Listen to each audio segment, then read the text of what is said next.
Gérard Leclerc est décédé le mardi 15 août 2023 dans le crash d'un avion de tourisme qu'il pilotait lui-même. Le journaliste de 71 ans était accompagné de 2 personnes.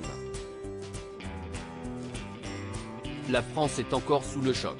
Le journaliste Gérard Leclerc est mort le mardi 15 août 2023 à l'âge de 71 ans dans un crash d'avion. C'est lui qui pilotait l'appareil de tourisme, un modèle Robin Docteur 400. Accompagné de 2 personnes, il avait décollé à 11h07 de l'aérodrome de Loudun, dans le département de la Vienne, et se rendait à La Baule, en Loire-Atlantique, pour assister à un concert sold-out de son frère Julien Clerc.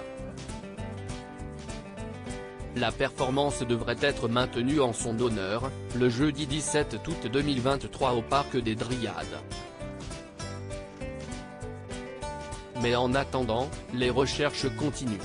Le lendemain du crash de l'avion de Gérard Leclerc, 2 corps ont été retrouvés, le mercredi 16 août 2023, dans la zone marécageuse de Lavaux-sur-Loire, en Loire-Atlantique, selon les informations de la. Ils ont été repêchés à la mi-journée et n'étaient pas identifiés en début d'après-midi. BFM TV précise, de son côté, que l'identité du pilote a finalement pu être confirmée. Quant à l'autre dépouille, les 2 victimes de l'accident ont été conduites à l'Institut médico-légal pour reconnaissance, indique BFM TV. On sait que Gérard Leclerc pilotait avec, à ses côtés, Michèle Monory, la fille de l'ancien ministre et président du Sénat René Monory, ainsi qu'une amie de celle-ci. 2 enquêtes ont été ouvertes pour comprendre les causes de l'accident, alors que l'avion n'a pas émis de message d'alerte, précise RTL. Gérard Leclerc pilotait un Robin Docteur 400 appartenant à l'Aéroclub de Loudun. Rien ne laissait présager qu'un tel drame allait se dérouler.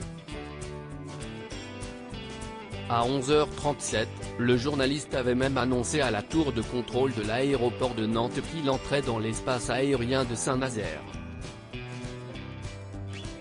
Mais il n'a plus donné d'autres signes. Il n'a émis aucun message de détresse, précise-t-on dans un communiqué rédigé par le parquet de Saint-Nazaire. Les données de vol disponibles permettent de suivre la trajectoire de vol jusqu'à 11h42, heure à laquelle il a disparu des radars. Il était alors localisé à proximité de Lavaux-sur-Loire.